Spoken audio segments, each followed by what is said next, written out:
Jadi mungkin istilah ikut-ikutan itu kalau boleh disebut, awalnya mungkin coba-coba kali ya. Karena memang, journey ke cloud itu, lahir biasanya, orang masih belum pada berani ke cloud itu karena alasan yang pertama adalah compliance terutama. Kita punya data, yakin nggak nih kita simpan di cloud?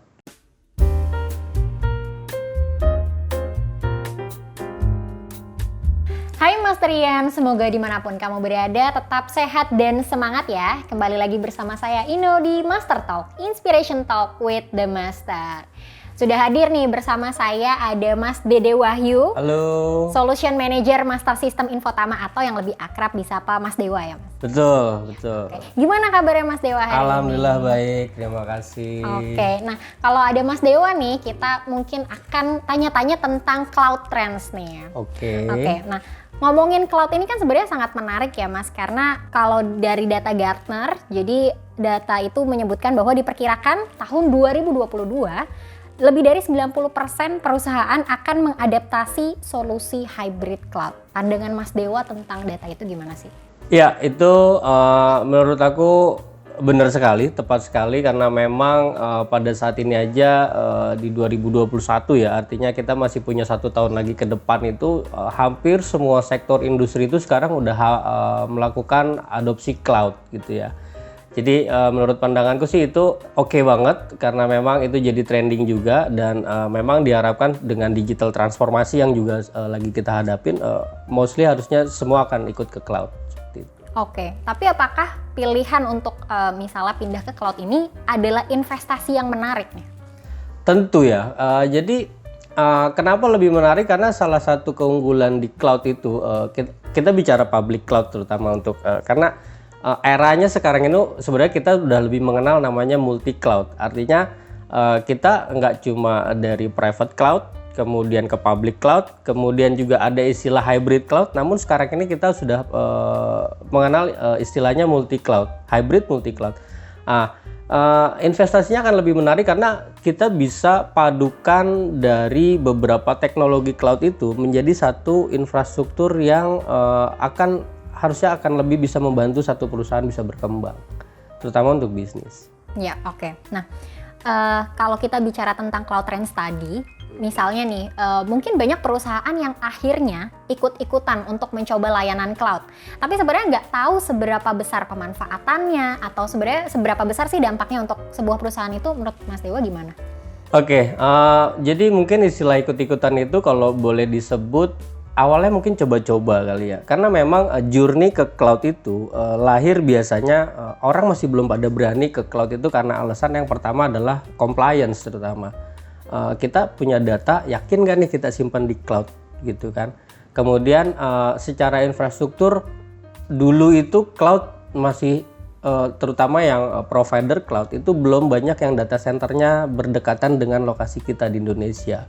Nah, dari kekhawatiran itu akhirnya mungkin awalnya mereka akan melakukan coba-coba untuk melakukan offload atau implementasi developmentnya di area cloud seperti itu. Nah, dengan perkembangan yang saat ini jaraknya sudah lebih dekat, kemudian secara compliance juga mostly public cloud juga sudah menawarkan compliance yang sudah cukup secure gitu ya, artinya lumayan sudah terjamin dari sisi infrastrukturnya, sehingga harusnya ke depan itu bukan lagi coba-coba, tapi mereka akan pertimbangkan justru malah ke arah sana. Oke, cloud tadi kan dianggap sebagai investasi yang menarik nih. Nah, kalau gitu kita akan ngomongin soal cost-nya nih. Cloud yang optimal pastinya punya cost yang kompetitif lah, yang kira-kira memang punya benefit lebih ke perusahaan tersebut ya. Nah, kita sepakat bahwa ketika kita adopsi cloud, pasti harus dilakukan seefisien mungkin, terutama dari sisi cost-nya nih. Nah, kalau bisa semua layanan itu diolah dalam satu tempat yang sama supaya manajemennya lebih mudah gitu. Nah, pertanyaannya, bisa nggak sih kita mengurangi biaya infrastruktur cloud tersebut untuk memaksimalkan investasinya? Oke, ketika berbicara efisiensi, sebenarnya kita juga punya solusi yang kita sebut sebagai cloud optimization. Cloud optimization ini adalah proses sebenarnya. Jadi bagaimana setelah kita melakukan perencanaan untuk memulai migrate to cloud, to public cloud gitu ya, kita akan menggunakan tools ini untuk melakukan analisa. Jadi selain sesuai dengan baseline performance yang sudah kita hitung di bawah, kemudian kita offload ini ke public cloud. Nah, di sana dia akan melakukan modeling. Jadi dia akan baca pattern-patternnya, kemudian services apa sih yang bisa dilakukan optimize, dan itu basisnya adalah machine intelligence. Jadi itu sudah dilakukan analisa oleh by machines gitu. Nah, sehingga dari sana keluar rekomendasi-rekomendasi yang akhirnya kita bisa melakukan efisiensi terhadap cloud tersebut gitu. Sehingga dari sisi cost ya, terutama memang begitu kita ngomong efisiensi udah relatednya to cost gitu kan, kita bisa dapetin cost yang akan lebih efisien di sana gitu. Sehingga migrasi ke cloud itu bukan sesuatu yang mahal apabila memang kita bisa lakukan itu dengan tepat.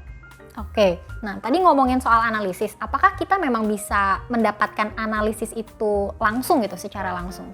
Pasti, dengan si cloud optimization, karena tadi basisnya adalah mereka punya metode machine intelligence, di mana machine intelligence ini akan membaca semua karakteristik atau parameter dari cloud itu sendiri, infrastrukturnya, sehingga dia bisa membandingkan. Oke, apabila terdapat resource yang sudah kita beli misalnya dengan kapasitas tertentu, ternyata dari kapasitas ini setelah dianalisa, oh ternyata kebutuhan kita nggak sebesar ini nih gitu. Mereka akan kasih tahu itu, dan itu secara analisisnya kita sudah bisa dapatkan. Oke, optimal itu kita bisa hitung berdasarkan satu dari performance, kemudian dari compliance, dan yang terakhir dari cost. Selama itu kita balance, kita bisa melakukan balance secara berkesinambungan, itulah yang kita sebut sebagai optimum. Jadi tidak performance tinggi tapi cost-nya juga terlalu mahal, tapi kita bisa balance itulah yang kita sebut sebagai optimum.